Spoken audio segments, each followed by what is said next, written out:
बिस्मिल्लाहिर्रहमानिर्रहीम, अस्सलाम वालेकुम। आज हम करने जा रहे हैं हिंसी और लफ्ज़ी गिनती।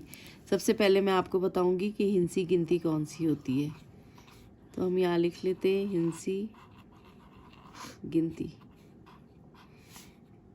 ये जो मैं अभी आपके सामने लिख रही हूँ ये है हिंसी गिनती। 1 2 3 4 5 6 7 8 9 10 और यहाँ पर है लफ्ज़ी गिनती।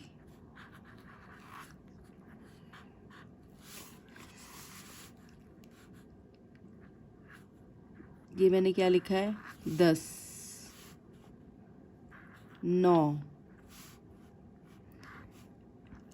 8 अलिफ मद 8 है साकिन 8 7 6 बढ़िए 6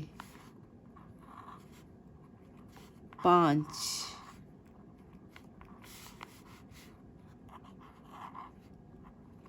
4 3 2 1। चलें अब इसे मैच कर लेते हैं। ये देखें हमने लफ्ज़ी गिनती हिंसी गिनती को मिलाया लफ्ज़ी गिनती के साथ। 1 ये देखिए ये हो गया 2,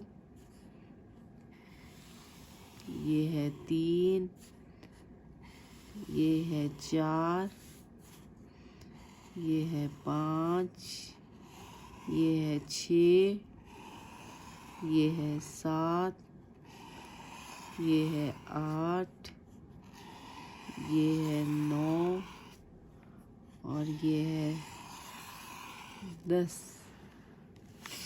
तो ये कितनी आसान थी। उम्मीद है आपको लिखनी आ गई होगी। नेक्स्ट वीडियो में फिर मिलेंगे। अल्लाह हाफिज़।